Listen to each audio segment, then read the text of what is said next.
4단원을 이제 시작합니다. 4단원. 그래서 지난 시간에 이제 3단원까지 이제 마무리가 됐고, 오늘 진행하게 되는 이제 4단원은 이제 역동적인 화학 반응 이 파트다라고 보시면 돼서 일단 전체적인 내용을 보시면 일단 여기 이제 4단원하고 놓고 봤을 때 첫 번째 이제 배워야 되는 게 이제 평형.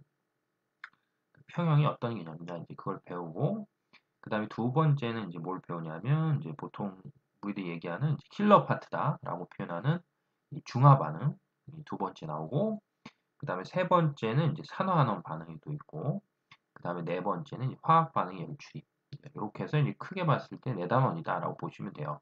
그래서 이제 오늘은 이제 평형의 개념을 이제 배우고 그 다음에 이제 중화 반응에 어느 정도까지 진행을 할 거냐면 기초적인 부분까지 이제 진행이 된다라고 이제 생각을 좀 하시면 돼요. 그래서 이제 시작을 좀 해보면 첫 번째 주제가 이제 동적 평형이다라는 개념을 좀 이해하려면 이제 미리 알고 있어야 되는 게 가역 반응이라는 개념을 좀 알고 있어야 돼요. 가역 반응.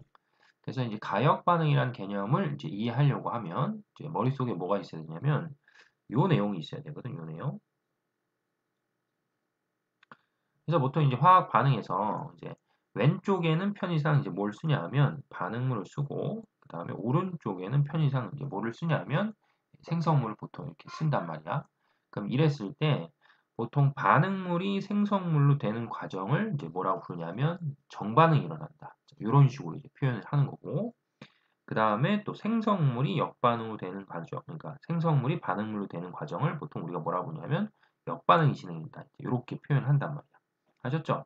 그래서 이제 화학 반응은 정반응도 일어날 수도 있고 이제 모두 일어날 수 있냐면 이제 역반응도 일어날 수 있다. 이렇게 생각을 했을 때 가역 반응이라는 거의 뜻이 뭐냐면 가역 반응이라는 건 일단 조건이 어떤 특정한 반응 조건에서 아셨죠?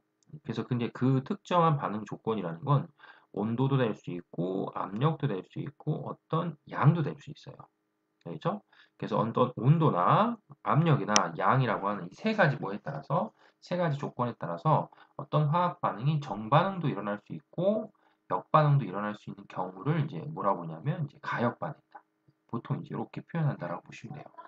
그리고 이제 이거를 확장해서 가셔가지고 이제 어디로 가냐면 만약에 고등학교 3학년 때 가서 이제 2를 배우면 요 가역 반응하고 덧붙여서 이제 어떤 개념을 새롭게 배우냐면 르샤틀리의 이제 뭐 평형이동 원리 이제 이런 개념을 이제 새롭게 배우는구나라고 좀 생각을 하시면 되겠죠. 그래서 이제 가역 반응이라는 건 이제 어떤 조건, 반응의 조건을 달리했을 때 정반응과 역반응이 모두 일어날 수 있는 반응이 이제 가역 반응이다라고 하고 그걸 이제 보통 우리가 표현한다고 치면 반드시 이렇게 뭐냐면 화살표 방향 아셨죠? 화살표 방향 옆에서 양방향으로 있으면 이렇게 화학 반응식을 쓸 때 여기서 보는 것처럼 이렇게 화살표가 양방향으로 나오면 이제 이걸 보고는 어떤 생각을 하시면 되냐면 아 이런 반응 자체는 뭐냐면 가역 반응이다 이렇게 보면 되겠죠. 그래서 하나 예를 들어볼게요. 예를 그러니까 어떤 반응 조건에 따라는데 이제 그 조건이 만약에 온도였을 때 이제 정반응도 일어날 수 있고 역반응도 일어날 수 있는 이제 그 조건을 만약에 이제 대표적인 예로 살펴볼 때 어떤 예를 들 수 있냐면 요 예를 들 수 있어요. 지구온난화, 지구온난화. 알겠죠? 그래서 이제 여기 나와 있는 식을 보면 이산화탄소, 그러니까 대기 중에 있는 만약에 이산화탄소가 있었을 때 그 이산화탄소가 이제 바닷속에 있는 물하고 뭐 하는 거야? 물하고 반응해서 뭐가 되냐면 탄산 형태가 된다고 쳐봐요. 탄산. 그러면 이게 어떤 의미를 갖고 있냐면 이거는 이산화탄소, 지구의 대기 중에 이산화탄소의 양을 뭐 하는 거다? 이산화탄소의 양을 감소한다는 거예요. 그러면은 다른 말로 바꾸면 이 이산화탄소라는 뭐가 기체가 물이라고 하는 액체에 뭐가 들어가냐면 녹아 들어가는 거예요. 그렇죠? 그러면 그 기체가 액체에 녹아 들어가는데 요 조건이 잘 일어나려고 하면 그렇죠? 이 조건이 일어나려고 하면 바닷물의 온도가 뭐 해야 되냐면 온도가 낮아야 돼요. 그러니까 얘는 뭐 할수록 그 반응 조건이었다고 쳤을 때 온도가 낮을수록 이산화탄소라는 기체가 바닷물에 뭐 하는 거야? 녹아 들어가기가 좋다. 이렇게 생각하면 되겠지. 그러니까 어떤 식의 느낌이랑 비슷하냐면 보통 우리가 탄산음료 같은 걸 먹었을 때 시원하게 마셔야지만 뭐야? 그 탄산음료를 마셨을 때 그 톡 쏘는 맛이 강한 거잖아. 그죠? 그것도 역시 결국 그 탄산음료의 온도를 뭐 했을 때 온도를 낮췄을 때 그 이산화탄소가 이제 그 탄산음료 안에 많이 녹아들어가기 때문에 탄산의 세기가 더 세진다. 이렇게 볼 수 있는 거죠. 그래서 이제 온도를 낮추면 이산화탄소가 이제 감소하는 거예요. 감소한다는 건 대기 중에 있는 이산화탄소가 감소하면서 물속에 녹아들어가는 양이 많아진다는 얘기죠. 그죠? 자, 그 다음에 거꾸로 생각했을 때, 지금 우리가 다루는 게 이제 지구온난화였다고 치면, 만약에 이산화탄소하고 물이 있었을 때, 그걸 화살표를 내가 이제 이렇게 반대로 바꿔놨다는 건, 물 속에 뭐에 있는, 물 속에 녹아있는, 그죠? 물 속에 녹아있는 탄산이 다시 무슨 형태로? 이산화탄소의 형태로 뭐가 돼서 기체가 돼서 빠져나가는 거지. 그럼 결국 이제 이렇게 되면 대기 중에 이산화탄소의 농도는 뭐 하게 된다? 그렇죠. 이렇게 되면 이제 대기 중에 이산화탄소의 농도는 증가하게 된다. 그러면 결국 이런 반응이 일어나는 거는 온도가 뭐 할수록 일어나냐면 온도가 높아질수록 잘 일어나는 거야. 그러니까 결국은 이산화탄소가 물에 뭐 하는 거야? 녹거나 물에 녹았던 이산화탄소가 빠져나가는 조건이 반응하는 조건이라고 봤을 때 뭐의 변화에 따라서 온도의 뭐에 따라서 변화에 따라서 그 양이 늘어날 수도 있고 줄어들 수도 있으니까 결론적으로 반응을 쓰면 이렇게 정반응도 되고 역반응도 될 수 있다. 이렇게 볼 수 있는 거죠. 그럼 결국 이제 그걸 바꿔서 표현하면 이건 뭐가 된다? 이건 이제 가역 반응이다. 이렇게 얘기할 수 있는 거고 그럼 결국은 지구온난화라는 건 지구가 점점 뭐 하는 거야?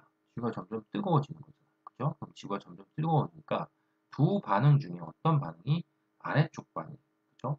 물속에 녹아있던 이산화탄소가 뭐 하는? 밖으로 빠져나오는 아래쪽 반응이 뭐 한다?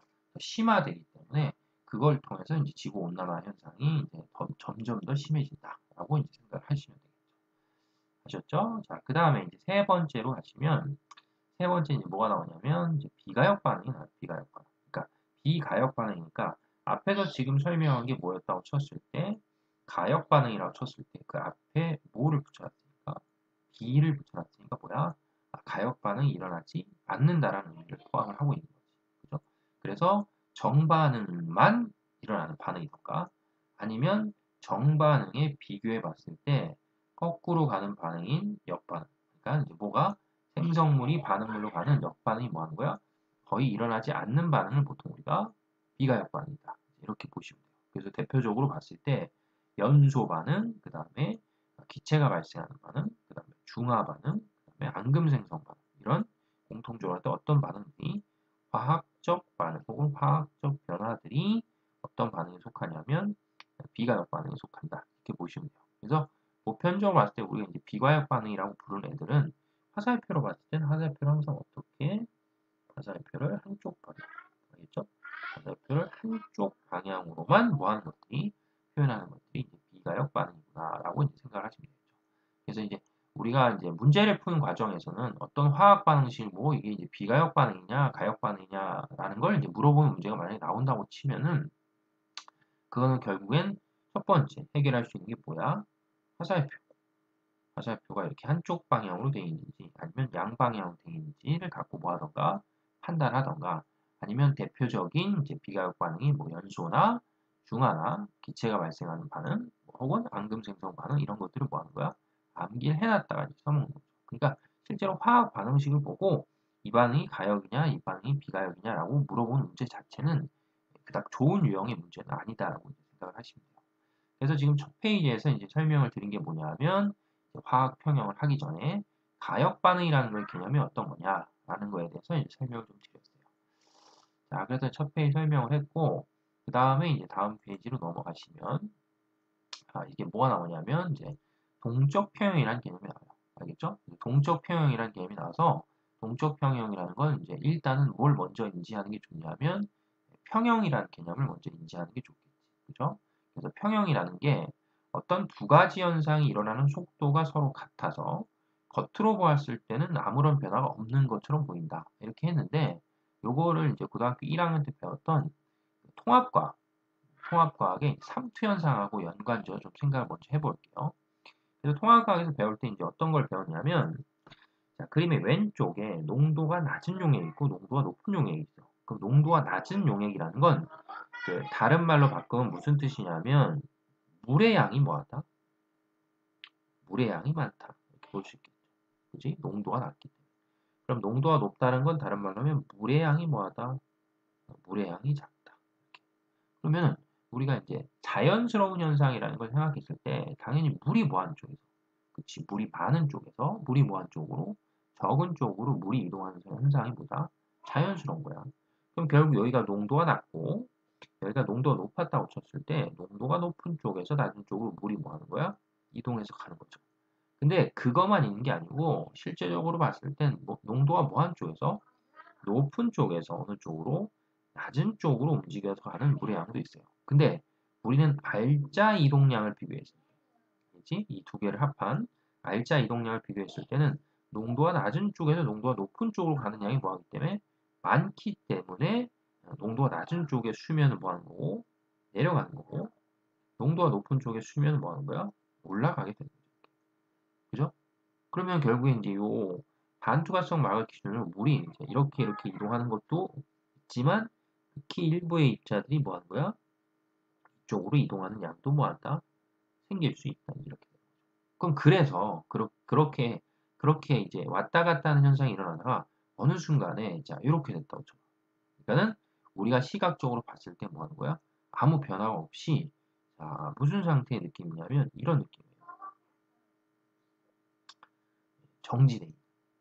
그럼 이런 정지돼 있는 이런 상태가 됐었을 때, 겉으로 봤을 때, 이때는 아무 반응이 일어나지 않냐, 혹은 아무 변화가 일어나지 않냐라고 했을 때, 실제로 그런 게 아니고, 우리가 눈으로 봤을 때 이렇게 정지한 상태가 되는 것처럼 보인다고 쳐도, 아무 변화가 없는 것처럼 보인다고 쳐도, 요 세포막을 기준했을 때, 이쪽에서 이쪽으로 가는 양이랑, 이쪽에서 이쪽으로 가는 양, 다른 말로 하면 이쪽에서 이쪽으로 가는 물이 이동하는 속도랑, 이쪽에서 이쪽으로 물이 이동하는 속도가 뭐하다? 같은 거지. 그러기 때문에 이제 우리가 봤을 땐 아무 변화가 없는 것처럼 보인다는 얘기예요. 그래서 이런 걸 보통 이제 화학에서 뭐라고 보냐면 평형 상태에 있다. 그럼 뭐 밑에도 써놓긴 했는데 왜 하필이면 동적이에요? 라고 했을 때 동이라는 게 뭐야? 끊임없이 뭐가 있다는 거야? 움직임이 있다는 거죠. 그죠? 그러니까 이 두 반응이 끊임없이 일어나기 때문에 우리가 봤을 땐 아무 변화가 없는 것처럼 느껴진다. 이렇게 보시면 돼요. 그래서 이거를 이제 뭐 요 내용 말고 전체적으로 봤을 때 동적 평형을 뭘 시켜보냐면 일반화 시켜보면 자, 첫 번째 뭐가 있어야 되냐면 전제가 있어야 돼. 전제. 그렇죠? 평형의 개념을 쓰려면 뭐가 있어야 되냐면 전제가 가역이에요. 가역. 그러니까 뭐가 가능해야 돼? 그치? 역반응이 가능해야 돼. 그래서 역반응이 가능하다라는 조건에서 화학에서 정반응, 아까 정반응이 뭐였어? 그치? 반응물이 생성물이 된 거지. 그래서 정반응이 일어나는 속도랑, 그 다음에 뭐냐면, 역반응이 일어나는 속도가 뭐해서? 같아서, 겉으로 보기에는 아무 변화가 없는 것처럼 보일 때를 보통 우리가 뭐라고 하냐면, 동적 표현 상태다. 이렇게 이제 표현해요. 그럼 여기서 말하는 속도라는 개념이 지금 등장했는데, 여기서 말하는 속도라는 건 어떤 물리에서 얘기하는 속도가 아니고, 화학에서 얘기하는 속도의 의미는 자, 요거예요. 그래프 생각하시면. 그러니까 어떤 의미를 담고 있냐면 뭐에 따라서 시간에 따른 무슨 값이다? 농도의 변화 값이에요. 알겠어요? 시간에 따른 농도 변화. 그러니까 이제 다른 말로 하면 요 그래프로 봤을 때는 그래프에 뭐가 되는 거야? 기울기. 델타 t분의 뭐야? 델타 m. 그래서 시간에 따라서 농도가 변하는 걸 봤고 우리는 화학에서의 뭘 결정하냐면 반응 속도를 결정한다. 이렇게 보시면 되겠죠. 그러니까는 이 파란색으로 그린 그래프는 시간에 따라서 기울기가 뭐 하는 거야? 기울기가 점차 감소하니까 속도가 뭐 하는 거다? 속도가 줄어든다. 그치? 반응 속도가 줄어든다라고 보시면 되고 빨간색으로 표현한 그래프는 기울기가 점점 뭐 하니까 커지니까 시간의 흐름에 따라서 반응 속도가 뭐 한다? 빨라진다. 이렇게 보시면 되겠죠. 아셨죠? 그래서 뭐 물리에서 말하는 속도의 개념이 아니고 화학에서 말하는 속도의 개념은 시간에 따른 양적의 변화다라고 이제 생각을 좀 하시면 돼요. 아셨죠? 자, 그 다음에 이제 세 번째 보시면 이제 대표적으로 봤을 때 우리가 이제 동적 평형이다라고 이제 다룰 수 있는 대표적인 케이스의 얘들이 총 몇 개가 있냐면 세 개가 있어요. 첫 번째, 두 번째, 그 다음에 큰 틀상으로 할 때 세 번째. 그래서 첫 번째가 이제 상평형이라는 개념이 있고, 그 다음에 두 번째가 용해평형이라는 개념이 있는데, 요 두 개, 상평형과 용해평형은 묶어서 이거는 무슨 변화냐면 물리적 변화예요, 물리적 변화. 화학적 변화. 그러니까 한 물질이 다른 물질로 변하는 과정이 새로운 물질이 만들어지는 과정이 아니고 원래 하는 물질하고 뭐야? 동일한 물질인데 어떤 배열되어 있는 상태, 그런 것들의 변화가 있는 걸 보통 물리적 변화다 이렇게 보는 거죠. 그래서 대표적으로 봤을 때 이제 상평형인 뭐 액체가 증발하는 속도랑 기체가 응축하는 속도가 같았을 때 상평형. 알겠죠? 이건 이제 뒤에서 다시 살펴볼 거니까. 그 다음에 두 번째는 용질이 용해되는 속도하고 용질이 석출되는 속도가 같은 용해평형. 이런 것들이 이제 뒤에서 나와요. 그래서 이 두 개가 이제 대표적인 물리적 변화가 일어나는 동적 평형의 예다라고 보시면 되고, 그 다음에 세 번째 이제 좀 전에 언급한 화학적으로 할 때 평형은 정반응하고 역반응이 같은 속도로 일어나서 반응물과 생성물의 농도가 뭐한다? 일정하게 유지되는 상태다. 그래서 이제 그거를 그래프로도 표현해 볼 수 있겠죠. 그러니까 이런 시간 농도 그래프로도 표현할 수 있지만 그냥 시간 무슨 그래프도 시간 속도 그래프도 표현해 볼 수 있겠죠. 그래서 이 그래프를 잘 보시면 처음에는 정반응 속도는 있는데 역반응 속도는 뭐 하는 거야? 존재하지 않는 거야. 그럼 결국은 그건 무슨 의미냐면 뭐만 있다? 그렇지. 처음에는 반응물만 있는 거야. 아셨어요? 그럼 처음에 이제 반응물만 있었는데 그럼 반응물이 반응해서 뭐가 돼? 생성물이 될 거 아니야. 그렇죠? 그러면 가역 반응이니까 반응물이 반응해서 뭐가 되면 생성물이 되면 다시 생성물의 양이 늘어남에 따라서 다시 생성물이 뭐로 되는 반응물로 되는 모두 역반응도 진행을 할 거 아니야. 그러니까 처음에는 반응물만 존재하기 때문에 정반응 속도가 역반응 속도보다 뭐가 있다? 빨랐겠지. 근데 시간의 흐름에 따라서 반응물의 양은 뭐 하는 거야? 줄겠지. 그렇죠? 왜 반응물이 반응해서 생성물이 되니까. 그러니까 반응물이 반응해서 생성물이 되니까 반응물이 반응하는 정반응 속도는 뭐 하는 거야? 점점 주는 거고. 그 다음에 생성물이 양이 늘어나니까 다시 생성물이 반응물 되는 역반응 속도는 뭐 하는 거야? 점점 늘어나는 거죠. 그죠? 그래서 결국엔 어느 시점에서 뭐 하는 속도랑 정반응 속도랑 역반응 속도가 뭐해지면 같아지면 그 속도가 같아지면 우리가 그 지점을 뭐에 도달했다라고 보냐면 화학적으로 봤을 때 평형 상태에 도달했다. 이렇게 생각을 하는 거죠. 알겠죠? 그래서 정반응 속도랑 역반응 속도가 같아졌을 때, 그러니까 그 전에는 뭐가 아니었다가 그 전에는 평형이 아니었다가 정반응 속도와 역반응 속도가 같아지는 그 지점이 화학적으로 봤을 때 우리가 뭐라고 부르냐면 평형 상태에 있구나라고 이제 표현할 수 있는 거죠. 아셨죠? 자, 그 다음에 이제 다음으로 넘어가시면 이제 앞에서 설명했던 이제 그 화학 평형이 아닌 그 물리적 평형의 두 가지 예를 좀 살펴보는 거예요. 그래서 이제 첫 번째 나와 있는 게 뭐가 있냐면 상평형. 그래서 상평형이라는 거에 이제 뭐 여기 나와 있는 예로 봤을 때는 전제가 반드시 있어야 돼. 그러니까 전제라는 건 이런 상평형 현상을 설명하려면 기본적으로 어떤 조건이 있어야 된다. 이게 되겠죠. 그래서 첫 번째 전제가 뭐냐면 이제 우리는 물을 갖고 상평형을 설명할 건데 일단은 뭘 준비해야 되냐면 밀폐된 용기가 있어야 돼요. 밀폐된 용기. 알겠어요? 그래서 밀폐된 용기를 준비하고 그 밀폐된 용기에 제일 첫 번째 이제 뭘 채우는 거야? 물을 채우기. 알겠죠? 일단 다시 그려볼게요. 자, 이렇게 해서 밀폐된 용기를 하나 이제 뭐 한다? 준비한다. 그럼 예를 들면 그냥 용기를 준비했다고 쳐봐. 그럼 그냥 용기를 준비하고 거기다 뭘 따라? 물을 따라 이렇게. 그러면 왜 밀폐라는 말을 쓰냐 하면 두 가지 의미인데 첫 번째는 내가 이제 어떤 용기에다 이렇게 물을 뭐 하는 거야? 따게 되면 여기에 뭐가 있겠어? 그치, 공기가 일단 있을 거 아니야. 그죠? 이러면 안 돼요. 그래서 이제 공기를 일단 다 뭐 해야 돼? 빼버려야 돼. 쫙. 알겠죠? 그래서 공기를 다 빼서 무슨 상태를 만들어? 거의 진공의 상태를 만들어주는 거죠. 그러고 나서 얘를 뚜껑을 뭐 하는 거야?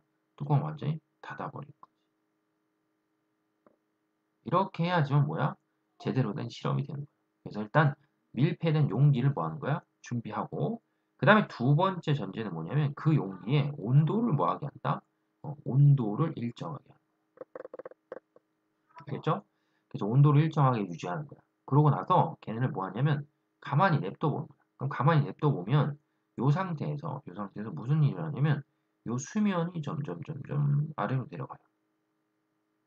그래서 수면이 아래로 점점 내려가다가 어느 특정한 순간을 지나면 그 다음부터는 수면이 뭐 한다?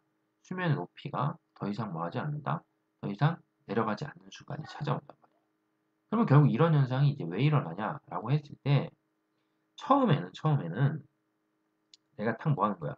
이 진공 상태에다가 뭘 넣어놓으면 물을 순간적으로 탁 넣으면 이제 물에 어디에서 표면에서 그렇죠? 표면에서 어떤 현상이 일어나냐면 표면에서 증발이라는 현상이 나타나요. 그렇죠? 액체 표면에서. 그럼 액체 표면에서 이제 증발이라는 현상이 일어나서 얘네들이 막 뭐 하는 거야? 날아가는 거야.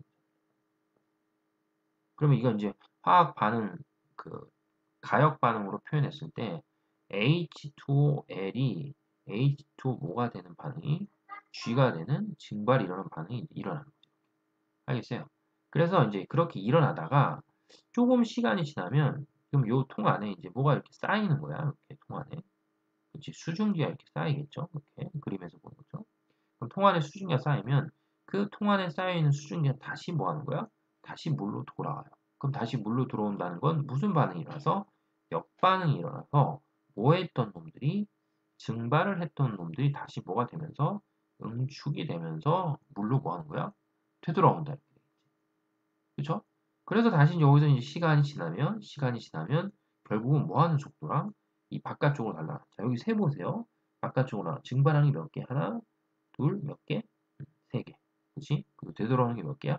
하나, 둘, 세 개잖아. 그러니까 결국 요 액체 표면을 기준했을 때 뭐 하는 거랑 같은 시간 동안에 증발하는 양이랑 같은 시간 동안에 응축해서 뭐 하는 되돌아오는 양이 뭐 하는 거야? 똑같아지는 거야. 그럼 그렇게 해서 똑같아지게 되면 그때는 요 그림에서 보는 것처럼 더 이상 뭐 한다? 액체의 표면을 기준할 때 액체 표면이 뭐 하지도 않고 아래로 내려가지도 않고 위로 뭐 하는 거야? 올라가지도 않는 이제 그런 상태가 나타난다. 라고 이제 보시면 되겠죠. 그래서 이제 그거를 만약에 이제 그래프를 그려서 이렇게 표현해 보시면 그래프를 그려서 표현해 보시면 일단 두 번째 전제가 뭐였어? 그치, 온도가 일정한 거였잖아. 그래서 액체의 표면에서 증발이 일어나는데 그 액체의 표면에서 증발이 일어날 때 온도가 뭐하면 온도가 일정하면 물이 증발하는 속도는 항상 일정하다라고 생각하시면 돼요. 그러니까 이제 그래프를 그렸을 때 여기 보시는 것처럼 파란색 그래프가 돼서 뭐하는 속도는 증발하는 속도는 계속 일정하게 유지가 된다. 근데 시간이 지나면 용기 속에 뭐의 양이 수증기 분자의 양이 뭐 하는 거야? 늘어나는 거야. 그럼 수증기 분자의 양이 많아지면 여기 있던 수증기들이 다시 뭐 하는 거야? 물로 되돌아올 수 있는 양, 확률 이런 것도 뭐 하는 거야? 높아지는 거죠. 그래서 시간이 지날수록 수증기의 양이 많아지면 뭐 하는 속도도 응축하는 속도도 뭐 한다? 점점 빨라진다. 그래서 그래프로 봤을 때 이렇게 뭐 하는 거야? 이렇게 늘어나는 거죠. 자, 그러다가 충분한 시간이 지나서 뭐하는 속도랑 결국은 응축하는 속도랑 뭐하는 속도가 증발하는 속도가 뭐한다? 동일해지는 거지. 그래서 응축하는 속도랑 증발하는 속도가 뭐하면 동일해지면 수면이 이제 뭐하지도 않는 거야? 올라가지도 않고 내려가지도 않고 뭐하는 거야? 일정한 상태를 유지할 수 있다. 이렇게 보면 되겠죠. 그래서 이제 동적 표현 상태에 들어있다. 그럼 결국 어떤 걸 생각해 보냐면 그 다음에는 그러면 결국 원래는 물이 이만큼 있던 물인데 그 이만큼 있던 물이 지금 수면 요만큼밖에 안 됐으니까 요 빗금침만큼이 지금 현재 수가 어디 있다는 거야? 그쵸. 여기에 무슨 형태로 존재한다. 수증기 형태로 존재해서 결국엔 물과 수증기가 뭐하는 요 통 안에서 뭐하고 있다? 공존하고 있다. 다른 말로 하면 뭘 이루고 있다? 평형을 이루고 있다. 이렇게 이제 생각할 수 있는 거죠. 그쵸? 그래서 요 양 있잖아요. 이렇게 요 양. 어디 있는 요 지금 수증기 형태로 존재하는 요 양을 요 그래프에서도 또 나타내 볼 수가 있어요. 그래서 요 그래프에서 또 나타내 볼 수 있다는 건 이건 그래프가 이제 무슨 그래프입니까? 그치? 시간 속도의 그래프이기 때문에 시간 속도 그래프에 뭘 구하면 면적을 구하면 되죠. 왜? 단위로 봤을 때 속도는 시간당 뭐의 변화야? 농도 변화고 거기다 다시 뭘 곱하니까 시간을 곱하니까 시간과 시간이 지어주면 면적은 뭐를 의미한다? 양을 의미할 수 있다.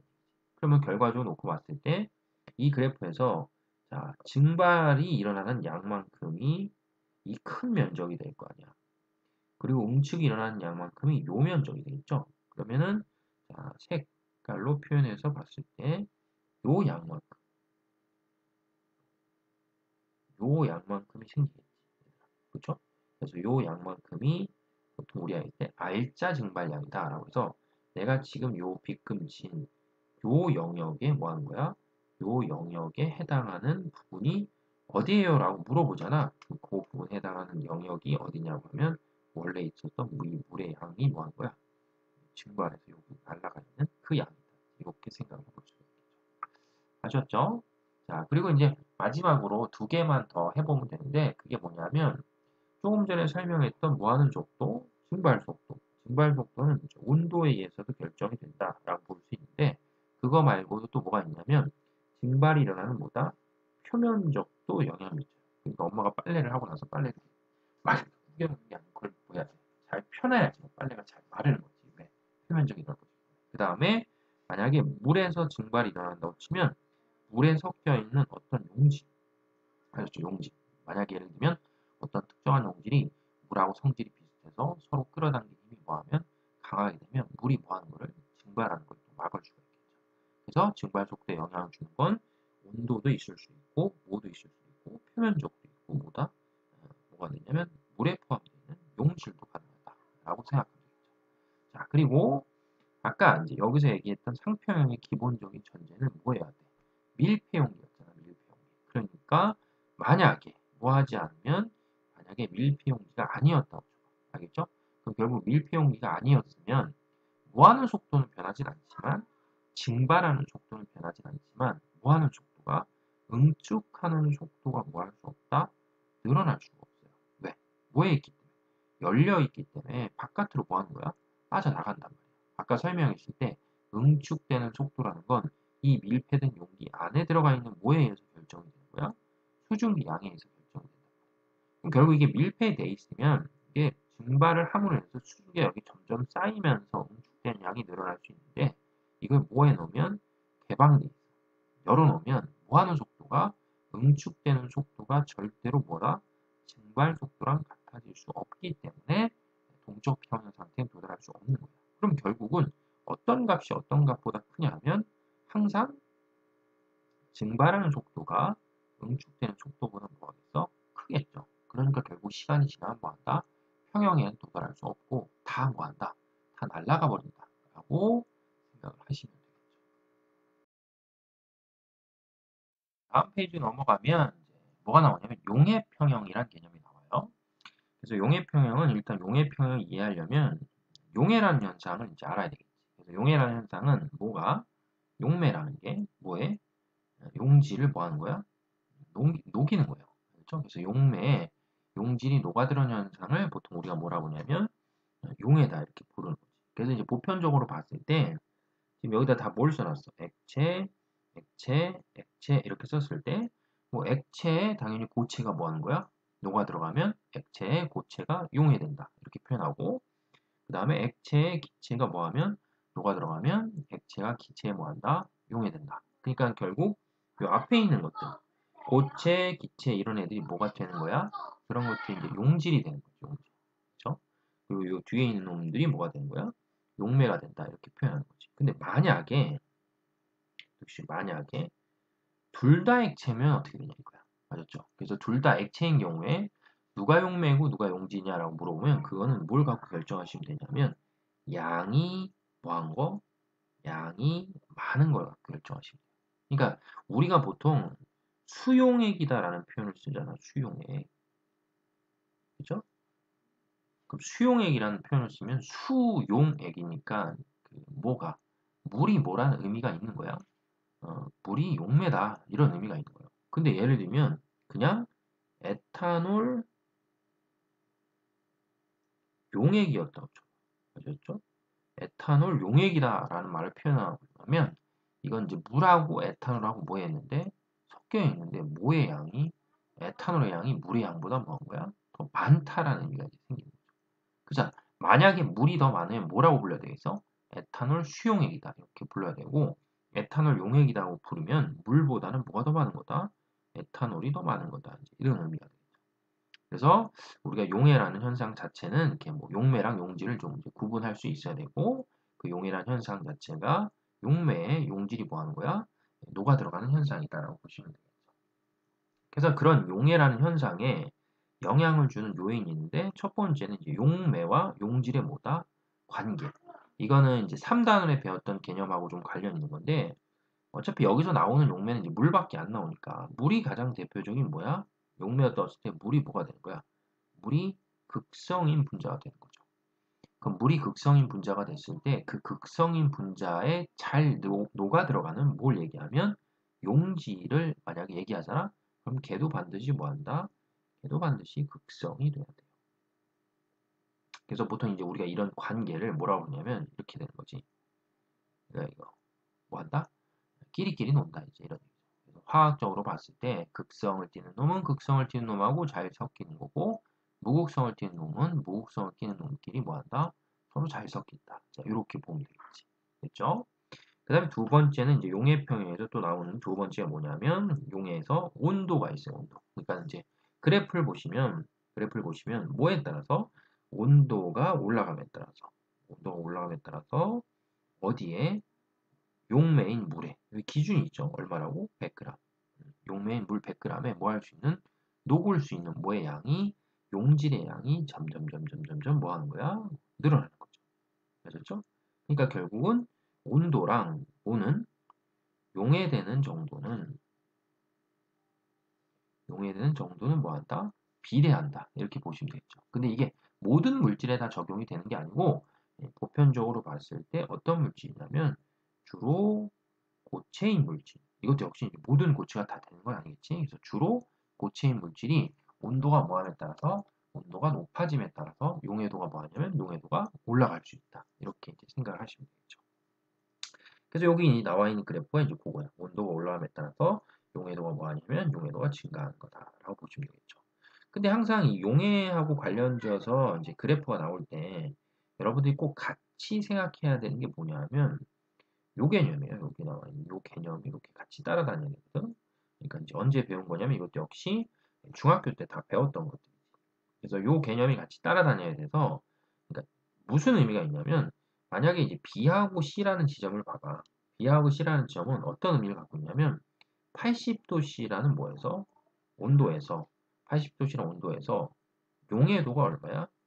용해도가 150이다라고 써 있을 때 이 뜻이 뭐냐면 이게 어떤 물질이 뭔지니까 이게 어떤 K라는 물질이었다고 쳤을 때 이 K라는 물질은 온도 몇 도씨에서 80도씨에서 물 얼마에 물 100g에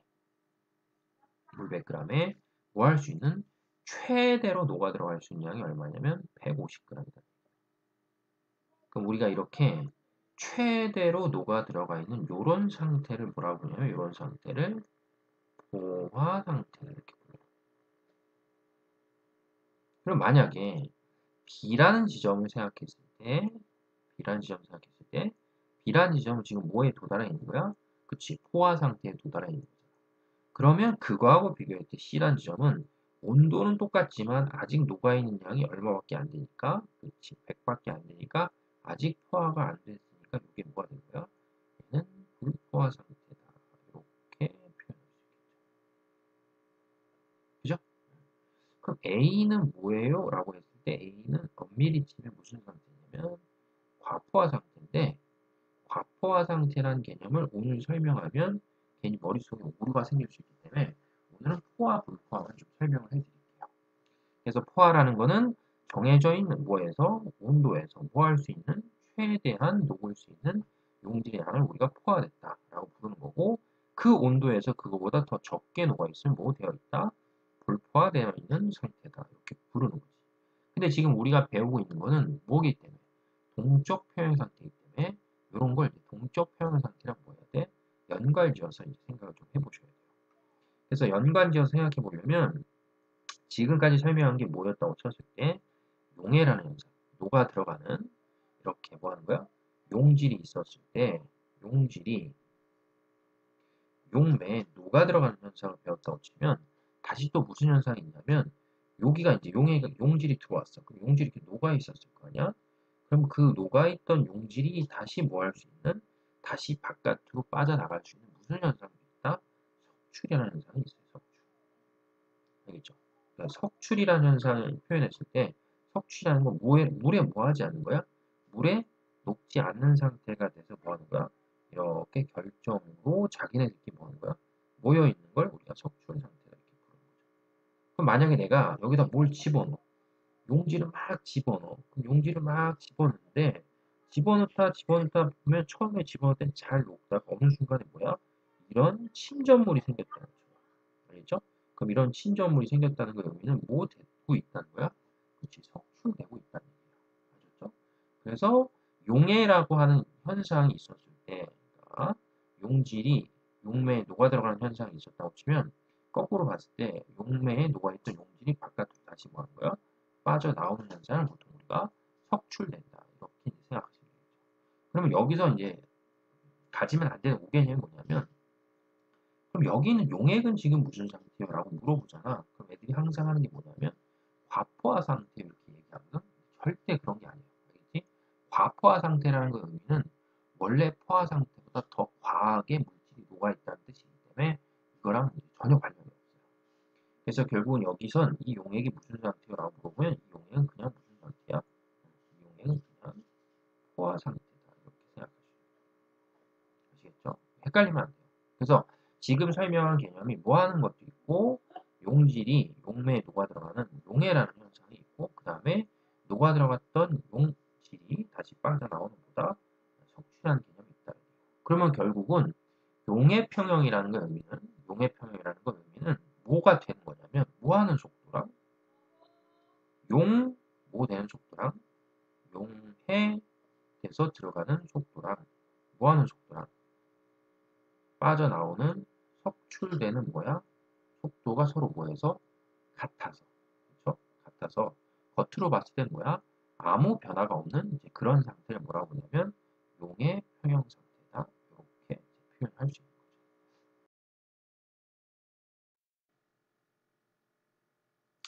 자, 그래서 이 밑에 예제를 다시 한번 보면서 이제 얘기를 해볼게요. 그래서 일단은 이제 그 동위원소의 개념이 이제 포함이 되어 있는 거여서 그 나트륨, 그러니까 염화나트륨 실험하는데 23짜리가 포함된 염화나트륨 뭐가 있냐면 포화 수용액이 있다 이런 말이 써 있어요.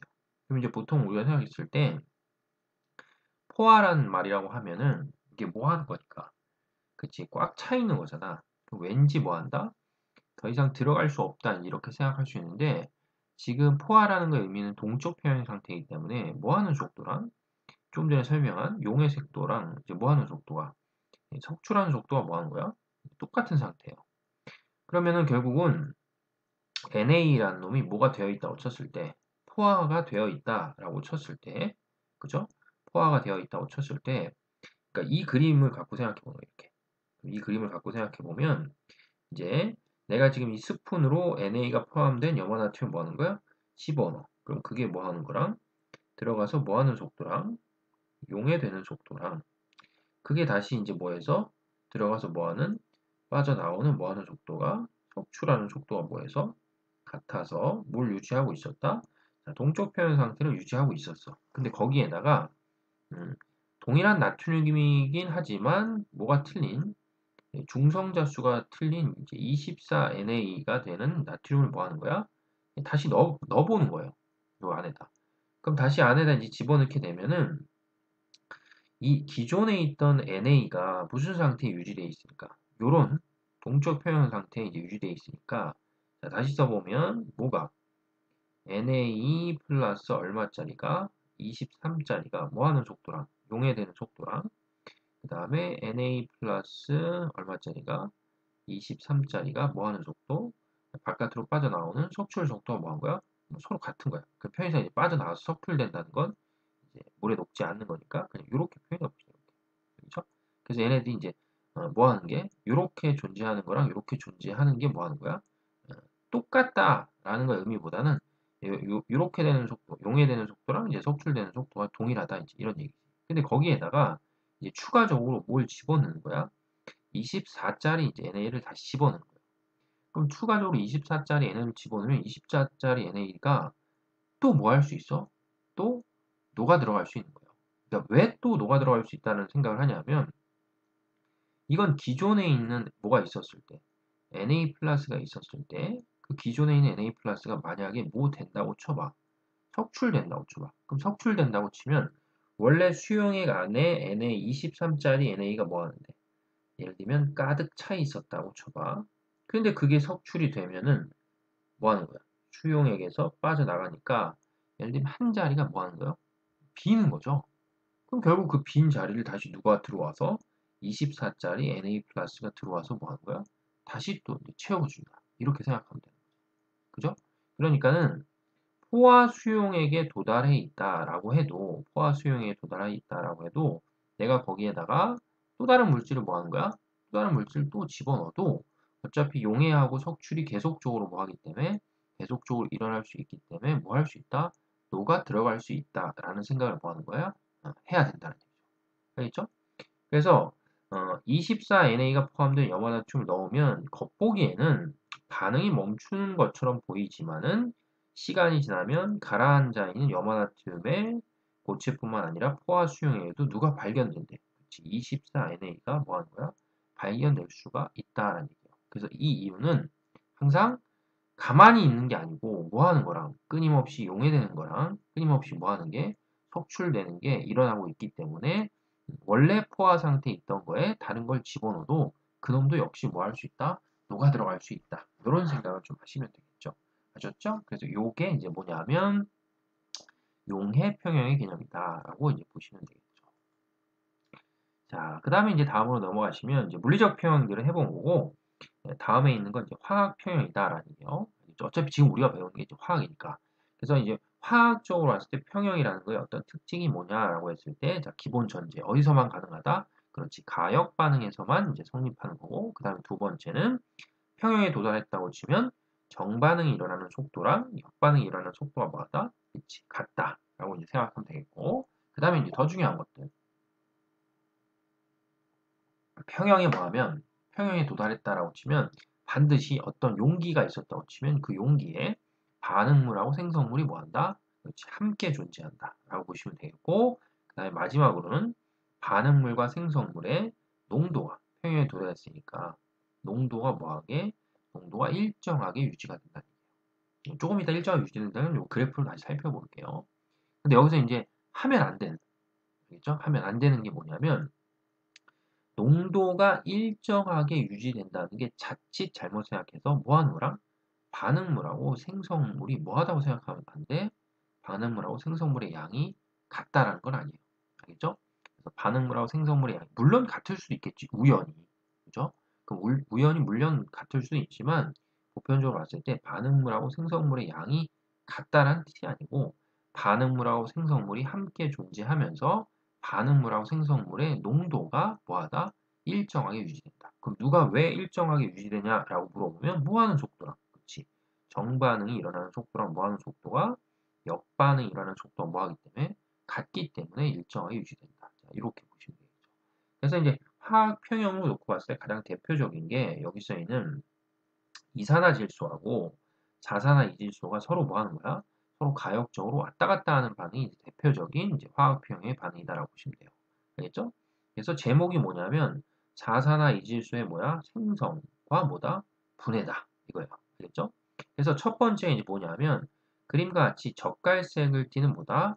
이산화질소를 시험관에 넣은 다음에 그럼 일단은 자, 그림을 여러 개 같이 보면 요거죠. 요거 이렇게 젓갈색을 때는 이산화탄소 뭐야? 기체지. 그죠? 이산화질소 기체를 어디에 넣은 거야? 어떤 밀폐된 용기에 넣어놓은 거예요. 그런 상태에서 실온에 두었더니 젓갈색이 점점 뭐한데? 젓갈색이 점점 옅어진대요. 그럼 젓갈색이 점점 옅어진다는 거의 의미는 이산화질소가 뭐가 되기 때문에 사산화이질소로 가는 무슨 반응이 일어나기 때문에 그렇지 정반응이 일어나기 때문에 정반응이 일어나기 때문에 색이 점점 뭐 하는 거야? 옅어지는 거죠. 근데 어느 순간부터는 더 이상 젓갈색이 뭐 한다? 옅어지지 않았대. 그러니까 만약에 이 반응이 정반응 쪽으로만 진행되는 반응이라고 하면 젓갈색이 완전히 무색으로 바뀐 다음에 반응이 뭐 하겠어? 끝나버릴 거란 말이야. 근데 여기서는 어느 순간부터는 더 이상 젓갈색이 옅어지지 않았다라는 표현이 뭐냐라고 하면 이 이산화질소가 뭐야? 자산화이질소로 이 바뀌는 이 과정이 일어남에 따라서 누구도 같이 이제 일어나게 되는 거야? 이제 역반응이죠. 역반응. 역반응도 같이 일어나서 다시 자산화이질소가 뭐로? N2O. 그죠? NO2로 되는 반응이 뭐 하는 거야? 다시 역반응이 또 이게 진행을 하는 거죠. 그래서 이제 어느 순간, 그러니까 여기서 말한 어느 순간은 뭐겠어? 그지? 평형. 평형에 도달한 어떤 순간이 찾아오면 더 이상 젓갈색이 뭐 하는 거야? 옅어지지 않는 거야. 그러니까 다른 말로 하면 젓갈색과 무색이 뭐다? 어떤 중간되는 색깔을 띠게 된다. 뭐 이렇게 보시는 거죠. 그러니까 이제 이 설명한 거를 그래프로 만약에 생각을 해봐. 그럼 처음에는 뭐만 있었는데? NO2는 NO2만 있고, 그 다음에 누구는? 그죠? N2O4는 뭐 하는 거야? 없어졌단 말이야. 그지? 근데 이제 시간이 흐르면서 NO2가 뭐하고, 그지? NO2가 이렇게 쭉 뭐하고, 줄고, 그 다음에 누가? N2O4가 뭐 하는 거야? 쭉 늘어나는 거야. 그러다가 어느 순간에 뭐 하는 거야? 더 이상 NO2의 양도 줄지 않고 N2O4의 양도 뭐 하는 거야?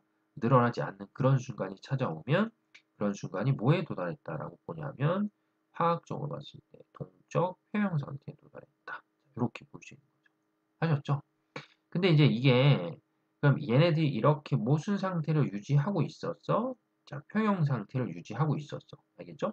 그럼 평형 상태를 유지하고 있는데 이 평형 상태는 뭐 할 수 있냐면 앞에서 설명했지만 뭐 하는 거에 따라서 반응하는 조건이 어떻게 되냐에 따라서 평형이 뭐 할 수 있냐면 깨져버릴 수가 있어요. 아시겠어요? 평형이 깨질 수 있다.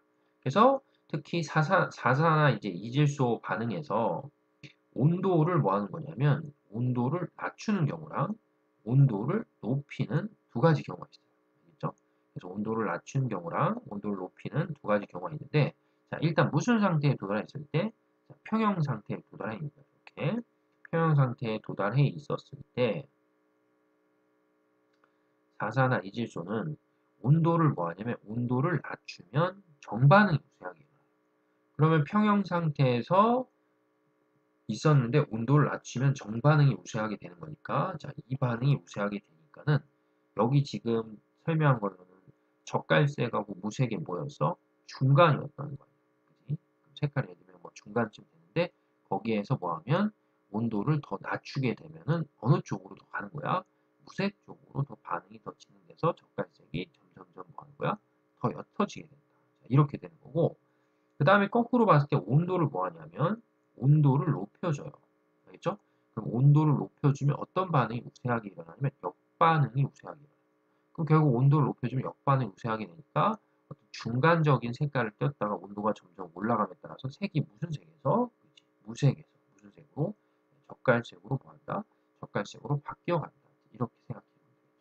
그래서 뭐에 도달했다가 평형에 도달해 있다가 외부에서 반응하는 어떤 조건들이 뭐하면 조건들이 변하면 평형이 뭐 할 수 있다? 평형이 이동할 수 있는 거예요. 평형이 이동.